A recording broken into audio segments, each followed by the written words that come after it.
Salut tout le monde et bienvenue dans cette nouvelle séance de J'ai vu ça au cinéma. Oui, après 9 mois, en fait 1 an après le dernier absurde festival, la SNIF, voici que vient la nouvelle édition, la 9e édition de 2017. Donc soyez les bienvenus, nous allons faire un petit tour de ce qu'il va y avoir au menu. Viking de Andrei Kravchuk. 3 princes veulent régner sur le Rouss de Novgorod, qui se trouve donc en Ukraine. Et pour cela, un des princes qui est exilé parce que c'est légèrement un bâtard, décide de s'allier à des vikings pour reprendre son trône parce que son aîné a été assassiné par le cadet, ou le cadet par l'aîné, on ne sait pas trop. Parce qu'en fait, on ne sait pas grand-chose sur ce film, car les enjeux sont décousus, la photographie est moche, tout est boueux. C'est un mélange de Game of Thrones light et russe qui ne va nulle part, c'est complètement chiant parce qu'on ne s'investit pas dans les personnages. Déjà, on a du mal à les reconnaître les uns des autres parce que un mec en marron à côté d'un mec en marron, même s'il y en a un qui est barbu, l'autre qui est un peu plus glabre, ben quand même, c'est pas facile de les différencier. Résultat, nous nous retrouvons avec une histoire inepte, malheureusement, parce qu'elle pourrait être bien sympathique, sur fond de pseudo-mysticisme catholique à la fin uniquement, plutôt orthodoxe, puisque c'est pas la zone catholique d'Europe, mais enfin bref, c'est mal fait, mal joué, mal monté, c'est chiant, bref, ce n'était pas un bon film. Ron Goossens, Low Budget Stuntman, de Stephen Ars et Flip van der Kuil. Alors je ne sais absolument pas si c'est comme ça que ça se prononce, parce que je ne parle pas néerlandais, c'est un film néerlandais sur un mec, un beauf du lieu, moustachu et embiéré, qui, parce qu'il a raté une cascade qu'il voulait faire pour épater ses copains, et parce qu'il était sous, se retrouve sur internet et a une notoriété. Donc tout le monde dit Kylo, parce que c'est comme ça qu'on dit qu'on est torché à mort, en tout cas apparemment en Hollande, et il devient un petit phénomène dans sa petite ville, mais en même temps il néglige sa compagne. Arrive alors un producteur qui lui demande « Est-ce que tu ne voudrais pas devenir cascadeur pour nous? Comme ça il n'y aura pas d'assurance, il n'y aura pas d'emmerde et tu seras payé au black. » Lui au départ il n'est pas très intéressé, mais sa copine, doutant de sa virilité, décide dans ce cas de lui poser une condition s'il veut pouvoir rester à la maison, c'est d'aller baiser la star montante du moment. Donc va-t-il y arriver? En tout cas, il va continuer sous la bière, sous l'alcool fort et sous les cascades et les rires à poursuivre cette star. C'est un film qui était très sympathique, même qui était assez excellent. Il a reçu le prix du jury de cette édition, parce qu'il le méritait, c'est vrai. Alors c'est un film moyen budget, surtout si on pense au budget français, mais qui va jusqu'au bout de son délire et surtout qui a l'avantage de ces films du Nord, qui avaient été chantés par Brel, hein, les gens du Nord. Eh ben, ce sont des ploucs, mais des ploucs magnifiques, adorables, que l'on ne peut que apprécier et qui sont franchement géniaux. Donc merci encore, amis du Nord, pour nous offrir des personnages aussi agréables, attachants, et qui en même temps nous font autant rire. The Blues Brothers de John Landis. Alors, de John Landis, qui est un réalisateur culte, je connaissais surtout le fait qu'il avait réalisé Le Loup-garou de Londres, que j'avais bien aimé, et aussi qu'il avait été responsable de la mort de 3 personnes, dont 2 enfants, par décapitation par hélicoptère. Bon, ben, là-dessus, j'avais plus ou moins des a priori là-dessus. Je savais que c'était un film culte, les Blues Brothers. Je rappelle l'histoire, c'est l'histoire de 2 frères, Harold et Jack, qui vont essayer de remonter leur groupe, les Blues Brothers, justement, leur groupe, pour récolter des fonds afin de sauver leur orphelinat. C'est un film qui ne m'a pas plu, c'est la première fois que je le voyais, donc je trouve que je l'ai vu trop tard, parce que pour moi il avait raison d'être culte. Il y avait plein d'idées, plein de moments, plein de sketchs qui se suivaient, parce que c'est à la base l'équipe du Saturday Night Live, c'est un peu l'équivalent de Canal+ et des nuls pour nous, donc, mais c'est très loin de la caractéristique folle et inventive de la Cité de la Peur. Il y a 2-3 séquences qui sont bien. John Belushi bouffe complètement Dan Aykroyd, ce qui est un peu dommage. Et on voit que ce sont des petits sketchs mis les uns après les autres, parce que entre chaque scène, il y a un fondu au noir qui est paresseux. Un fondu au noir, c'est ça. Voilà, vous avez vu, c'est un peu nul, c'est mou. Bref, c'était pas super intéressant. À part pour voir Carrie Fisher dans un autre rôle que la princesse Leia, mais j'ai d'autres films pour ça. Et surtout, le truc qui ne va pas, et qui est très dommage, c'est que les personnages des Blues Brothers eux-mêmes ne sont pas intéressants. Ils sont montrés dans le film comme étant cool, tout le monde leur dit « Oh, qu'est-ce qu'ils sont cool, qu'est-ce qu'ils sont extraordinaires, qu'elles sont adorables ». Et bordel, non, ils ne servent à rien. Il y a 2 scènes tout au plus qui sont assez épiques où ils sont utiles, mais sinon, c'est pas leur personnalité qui fait l'intérêt. Il y a quelques gags, mais bon. Heureusement, il y a les films des As pour avoir de véritables délires cinématographiques de l'absurde. Nail Striker on the Tyrant of Time de Rob Taylor. Attention, film Z badass. Nail Striker est un agent d'une espèce de gouvernement planétaire. En tout cas, il a arrêté le scientifique fou, The Mad Scientist. C'est comme ça qu'il s'appelle en plus dans le film, ça a l'air d'être son vrai nom. Or, celui-ci arrive à s'échapper grâce à la complicité d'un complice, c'est le cas de le dire. Et donc, il part en quête de vengeance contre Nail Striker qu'il avait arrêté. Donc, Nail, lui aussi, part en quête de vengeance pour aller arrêter celui qu'il avait déjà arrêté. Et dans l'ensemble, tout le monde fait le con dans ce film, qui est, à mon avis, l'avenir de la série Z. Alors, la série Z, moi, c'est un truc que j'adore, en particulier parce qu'il y a certains films, comme par exemple Bad Taste, le premier film de Peter Jackson, qui sont de véritables explorations sur la manière de faire du cinéma. Et Nail Striker, qui a eu une durée de 9 ans pour être créé, donc tournage, montage et effets spéciaux, qui en a beaucoup des effets spéciaux, et on voit que c'est des effets spéciaux artisanaux, que ce soit ou bien des petites marionnettes, ou bien des trucages numériques. Mais pour moi, c'est un coup d'essai pour montrer qu'est-ce qu'on peut faire d'inventif, de jubilatoire dans la série Z. Donc encore une fois, un très bon film qui aurait été en lice dans le prix du public. C'est le premier film, puisque Ron Gosens, ayant été nominé par le jury, on ne pouvait pas le mettre dans le prix du public. Reborn, de Yuji Shimomura. Reborn, c'était un film qu'on m'avait conseillé. Certains de mes amis étaient même venus à l'absurde séance spécialement pour voir ce film. Et bien personnellement, j'ai pas été super emballé. Le film n'est pas mauvais, loin de là. C'est l'histoire de Toshiro, un ancien tueur de l'armée, surnommé le Ghost, qui revient à parce que sa nièce, le protégée depuis, en surveillant sa petite supérette, a été enlevée et apparemment ses anciens comparses ont enlevé la fillette pour que le Ghost les poursuive. On ne sait pas pourquoi, on ne sait pas comment. Ça sert pas à grand chose et surtout ça va un peu nulle part. Alors là-dessus, moi j'adore les films de bagarre un petit peu nihilistes et gore et fun. Là-dessus il y avait Rikyo, mais Reborn est à quand même 100 lieues de là parce que c'est pas un voyage aussi gore, c'est pas aussi déjanté et surtout c'est beaucoup plus décousu. Donc dommage, mais c'est un non. 007 et demi, rien n'est impossible de Eddie Nicart. Oh putain le nanar! Oh putain le nanar philippin avec le nain Weng Weng. Il s'agit bien entendu d'une parodie ou plutôt d'un pastiche de James Bond parce que c'est un film sérieux où tu vois un petit personnage qui fait à peine 1 mètre de haut casser les couilles littéralement avec ses poings ou ses pieds de sbires beaucoup plus grands que lui, emballer les nanas un petit peu sans leur consentement, hein. Là il y aurait le CSA qui serait pas content. Mais le film est con, décousu. C'est évidemment une histoire de grands groupes mafieux qui essayent d'extorquer l'argent de milliardaires philippins. Et résultat, c'est Weng Weng qui va les coincer, les flinguer, les battre. C'est complètement con. Et surtout, ce que l'on a retenu de ce film, c'est le montage et le mixage son. 2 trucs atroces, abominables quand on connaît un petit peu la technique, mais jubilatoire quand on a envie de se marrer. Alors oui, effectivement, avec un pack de bière à la main, ça passe tout seul, c'est tout petit, et donc forcément, ça descend dans le gosier. Another Wolf Cop, de Lowell Dean.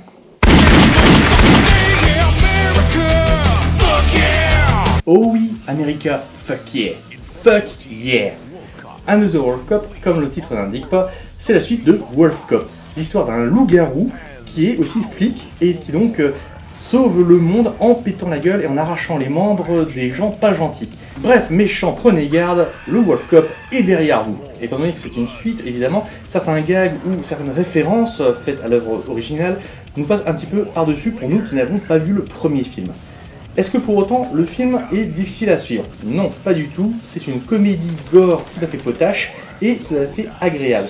C'est un petit potage aux légumes agrémenté de sang et de tripes. Bref, ça vaut le coup. America fuck yeah. Replace de Norbert Cale. Kira est une belle femme souffrant de légères amnésies. Pas complètement, elle se souvient d'elle-même, elle se souvient de son appartement, mais il se trouve qu'elle a des flashs où elle voit un ancien amant à elle qu'elle n'arrive plus à retrouver. Là-dessus, elle se rend compte aussi que sa peau, au niveau de la main, commence à peler et même à pourrir, et ça commence à remonter un petit peu au niveau de l'épaule. Elle prend donc rendez-vous dans une clinique pour s'occuper de ça, clinique qu'apparemment elle a déjà visitée, même si elle ne s'en souvient plus. Mais la pauvre Kira, voyant sa peau pourrir, prend les devants et décide de tout faire pour rester en vie et surtout jeune et belle. Pour cela, elle commence d'abord par un cadavre dans une morgue dont elle enlève la peau pour remplacer la sienne, puis ensuite elle se met en recherche de victimes vivantes. Replace est un excellent film. Franchement, c'était au départ celui qui a détrôné Ron Goosens dans mon cœur, puisque au bout d'un moment, les films s'accumulant, il fallait choisir quel serait le bon. Et bien celui-là est vraiment, franchement génial. Musique extraordinaire, ambiance pesante à la Cronenberg. Il y a aussi un petit peu de David Fincher sur l'exploration du mal, puisque ce sont des personnages très amoureux, mais dont on comprend la moralité et surtout dont on comprend les enjeux. Et c'est bien qu'on se met en empathie avec eux, même si on n'est pas d'accord avec. C'est un bon travail, c'est quelque chose d'extraordinairement bien fait pour un petit film qui mérite votre attention. Par contre, attention, âme sensible, s'abstenir. Meatball Machine Kudoku de Nishimura Yoshihiro. Yakuza Weapon, Robot Geisha, The Matching Girl. Autant de films qui sont extraordinairement cons, jouissifs, gore, violents et adorables. Malheureusement, Sushi Typhoon ne passera donc plus à l'absurde séance parce que ça n'en fait pas assez d'entrée. Et c'est dommage, c'est triste. Parce que putain, qu'est-ce que c'est bon. Alors, c'est pas parfait, parce qu'il s'agit quand même d'un film un petit peu lent. Mais pour vous résumer, et pour que vous voyez un petit peu la folie furieuse qu'est ce film, c'est l'histoire d'un vendeur d'assurance qui est plus bactère. Il n'arrive pas à récupérer l'argent qu'on lui doit, il se fait emmerder par son boss, tout le monde le déteste, sauf une petite libraire dont il est secrètement amoureux. Et puis, il a le cancer. Là-dessus, il n'y a plus qu'un mois à vivre, et il arrive alors une invasion d'extraterrestres, plus ou moins, qui ressemblent à des espèces de casques qui, se greffant sur les gens, et en leur arrachant les yeux, en plus c'est bien gore, les contrôlent pour en faire des espèces de monstres mi-hommes, mi-machines organiques. Et le cancer du monsieur arrivant à lui sauver la tête, ben il arrive comme ça à rester humain tout en ayant les pouvoirs des hommes-machines. C'est complètement con, c'est complètement gore, ça finit avec la libraire à moitié à poil, chevauchant un monstre en utilisant son soutien-gorge comme reine. Ça va jusqu'au bout de son délire, c'est complètement con, mais qu'est-ce que c'est bon. C'est ce jusqu'au-boutisme japonais, ce jusqu'au-boutisme nippon, qui est l'essence même du Sushi Typhoon. Et malheureusement, on n'en verra plus, sauf à se les récupérer. Donc n'hésitez pas à vous faire plaisir si vous aimez le gore, si vous aimez la tripe, si vous aimez la folie, si vous aimez aussi les films cyniques, ironiques, mais aussi tendres et cruels. Regardez des Sushi Typhoon. En tout cas, celui-là était génial. Zombilenium de Arthur de Pince et Alexis Ducor. Hector Sachs est inspecteur des normes. Il s'occupe que tout soit normé, que tout soit carré, que tout soit bien comme il faut. Et pendant qu'il travaille à ça, il néglige un peu sa fille, qui pourtant il aime d'amour tendre. Alors quand il y a un accident à cause d'une employée de Zombilenium, le parc d'attractions du coin, il décide d'aller leur foutre un petit peu la merde en allant inspecter leurs normes à eux. Et il se trouve que malheureusement, en faisant l'inspection, il tombe sur une pièce un petit peu secrète qui fait qu'il va être tué par un vampire, puis mordu par un loup-garou, et va se transformer en quelque chose, on ne sait pas trop quoi. On découvre un peu plus tard ce que c'est, de toute façon c'est sur l'affiche, et oui c'est un démon, parce que justement il est devenu ce qu'il était dans la vraie vie. Là-dessus, il est contraint de rester dans le parc, à devenir un employé, au départ au bar à papa, et il va lever le prolétariat du lieu, à savoir les zombies, afin de contrer les vampires qui voudraient que leur parc devienne uniquement un vampirama, où il n'y aurait que le glam et le clinquant, les paillettes des vampires façon toilette. Bref, qu'est-ce que c'est que ce film-là? C'est un très bon film d'animation français. Alors la technique est un petit peu austère dans le sens où, comme c'est de la 3D, il n'y a pas le rendu charnel et chaud des dessins à la main, mais c'est super bien écrit. C'est tiré d'une BD qui est très bonne aussi, sans pour autant copier la BD, c'est une histoire véritablement originale.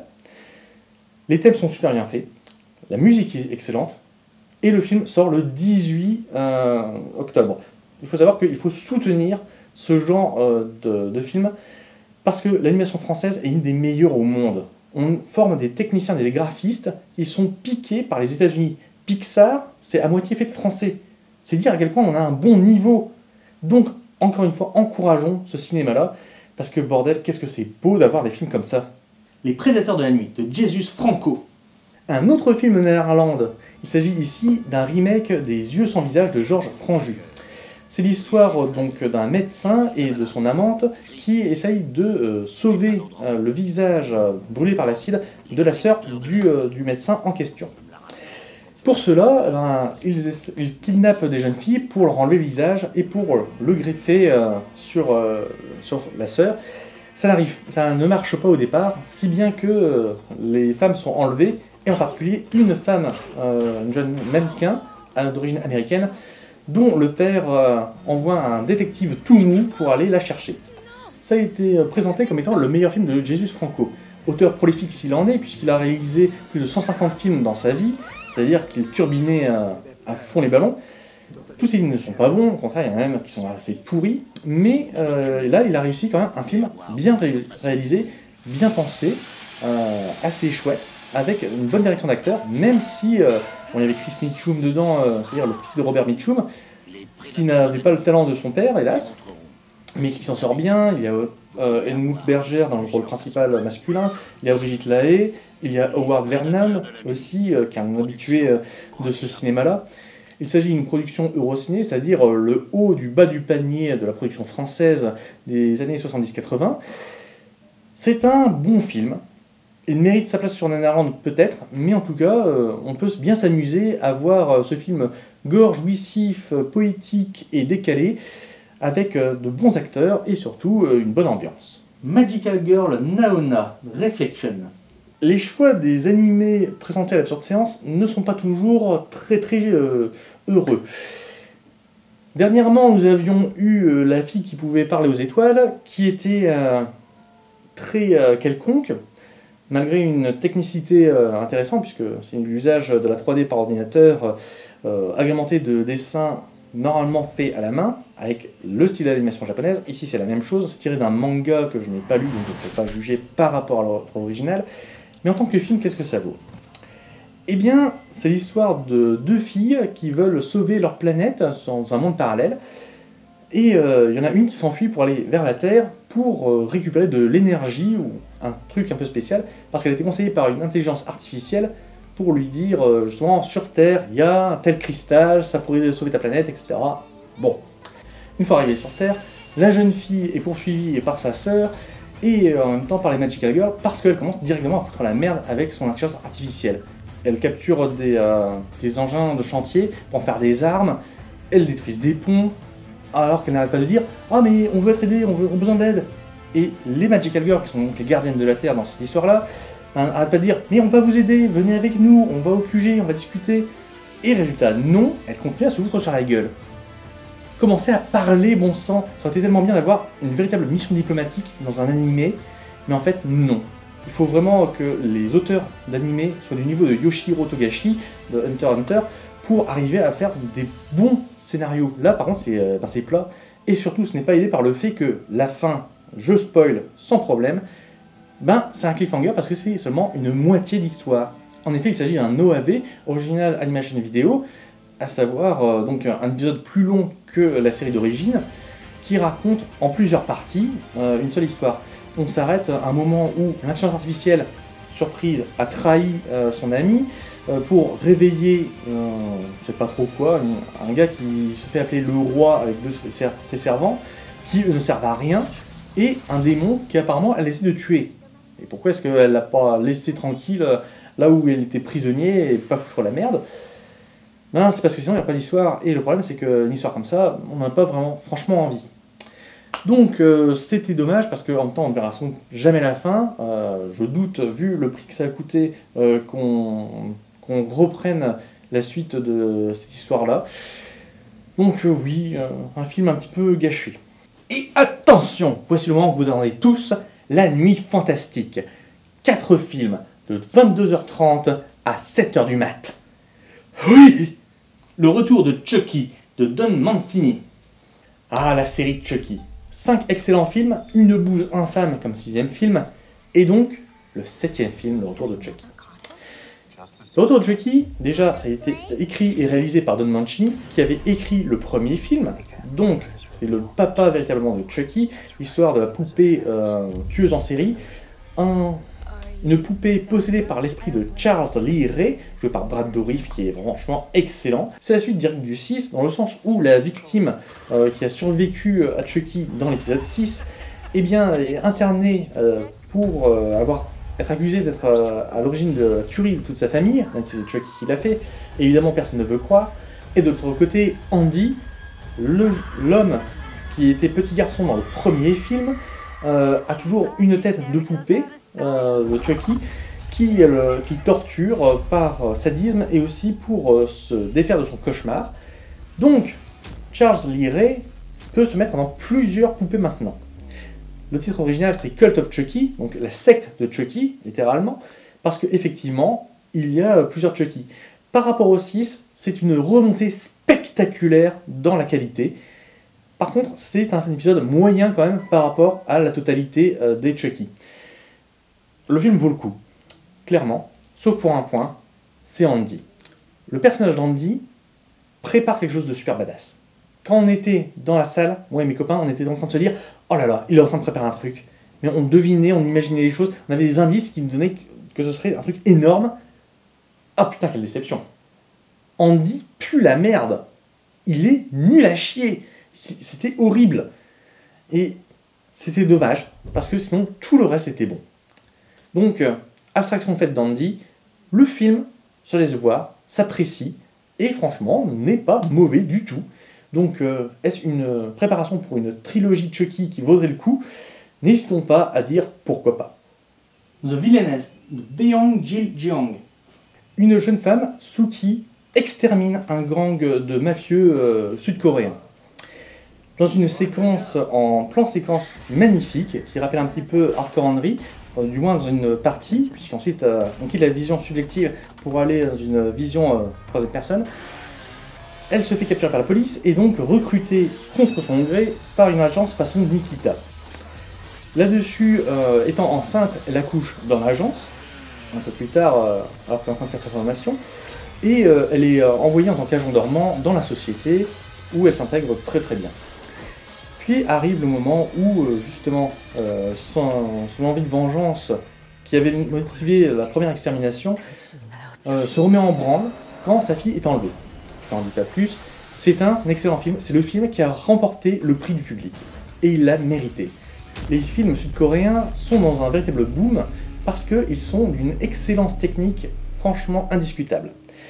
Ce film-là est très bon, il est très bien tourné, sauf pour 2 points, à savoir la shaky cam et quelques montages un peu trop cut, c'est-à-dire que la caméra bouge un peu trop, et il y a des plans qui durent moins d'1 seconde, c'est un petit peu trop rapide pour certains yeux, donc c'est le défaut du film, mais comme c'est pas tout le temps et que c'est pas rédhibitoire, surtout qu'il y a des scènes qui sont franchement dantesques, et bien ce film-là a remporté le prix du public. Que voulez-vous que je vous dise d'autre?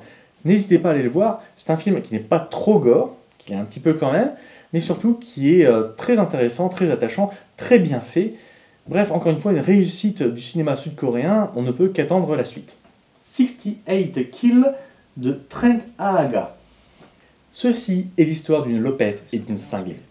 La cinglée en question se tape un vieux riche afin justement d'arrondir les fins de mois, pendant que la pauvre lopette, elle, travaille comme elle peut, mais pas beaucoup.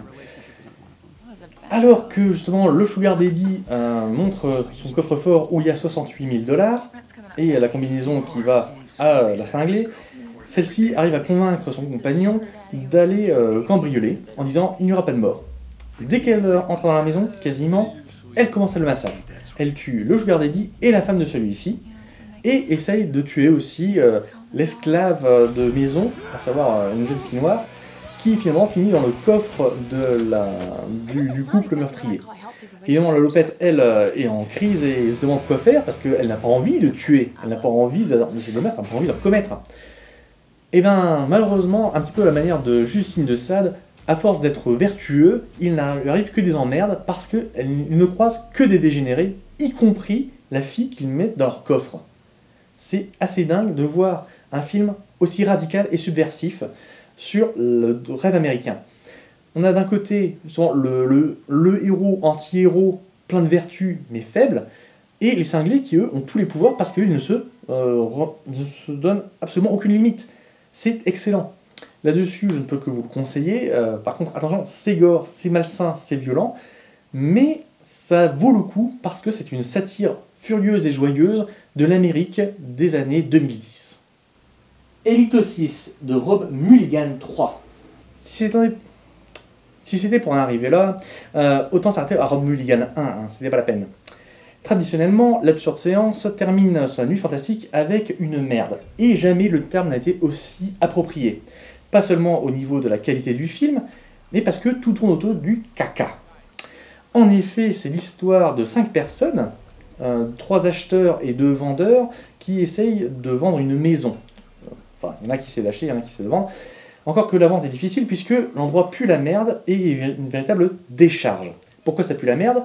Eh bien parce que c'est l'antre d'un personnage, un tueur en série, complètement dingue, mais surtout qui a un anus à la place de la bouche.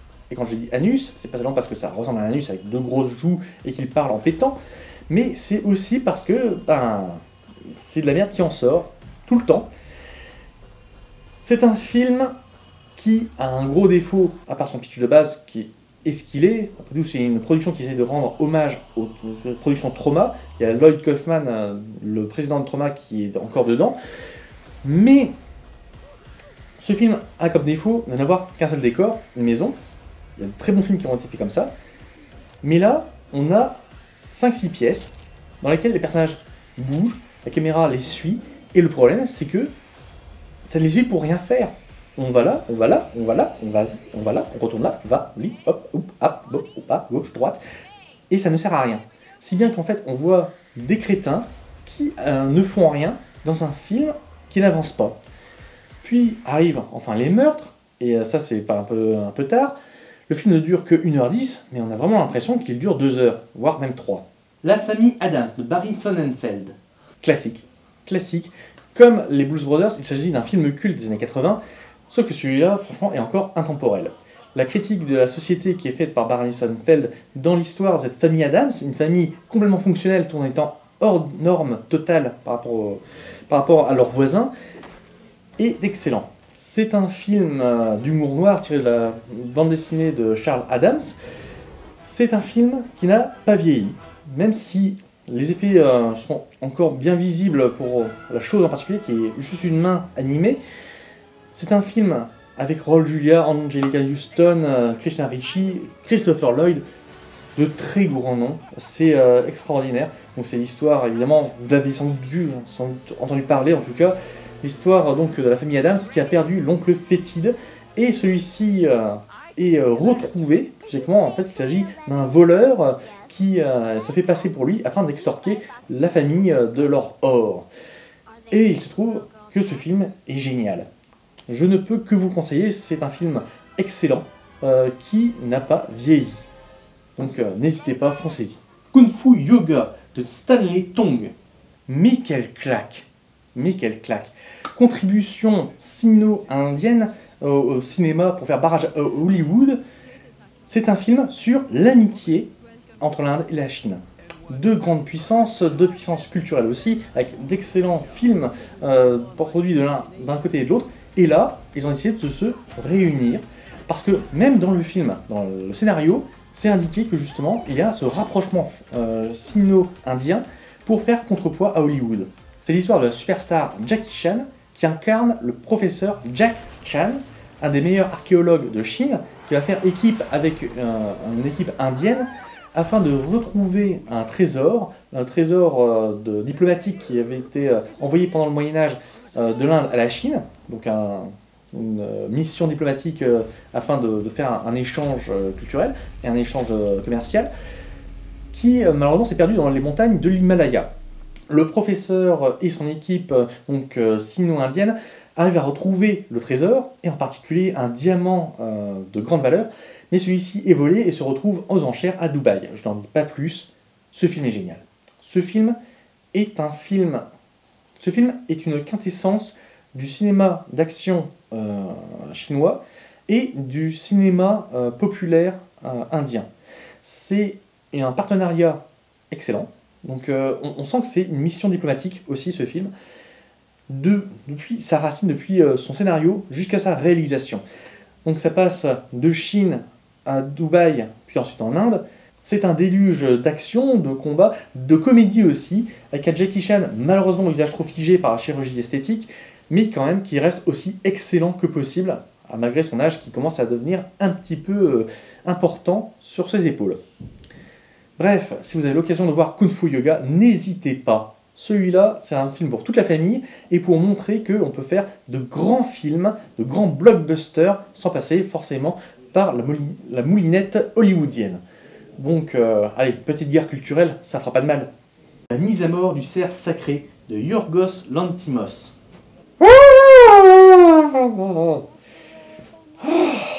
Ah putain! Le prix du public a été décerné avant la diffusion de ce film.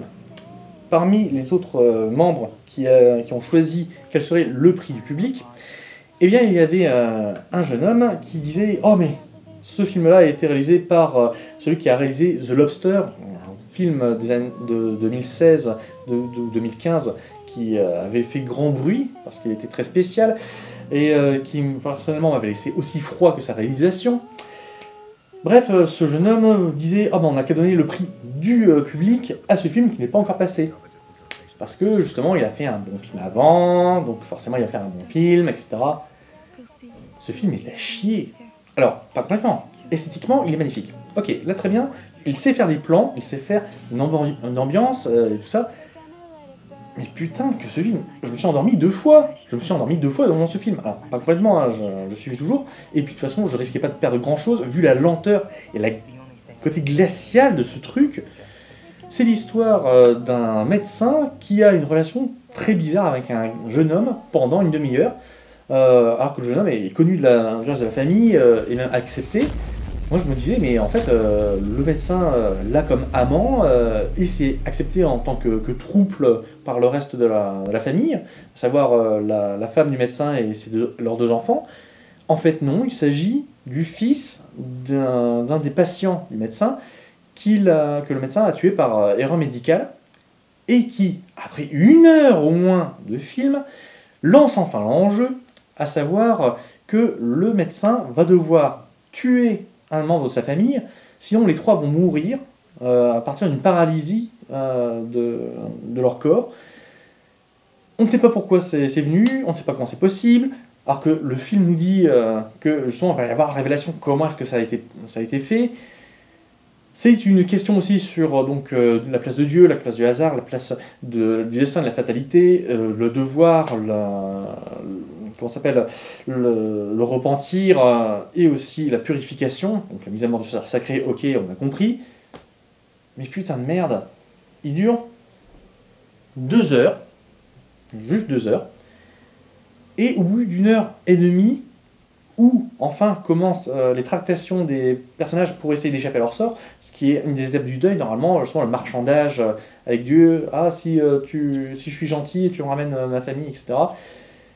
Bref, à 1h30 de film, je me suis dit, enfin, ils agissent comme des êtres humains, et plus comme des espèces de robots mal foutus, qui sont dans la dépression chronique. Mais putain, pour voir des bourges qui se regardent la nouille en déprimant, mais on a le cinéma français pour ça. Bref, ce film-là, je ne le conseille pas.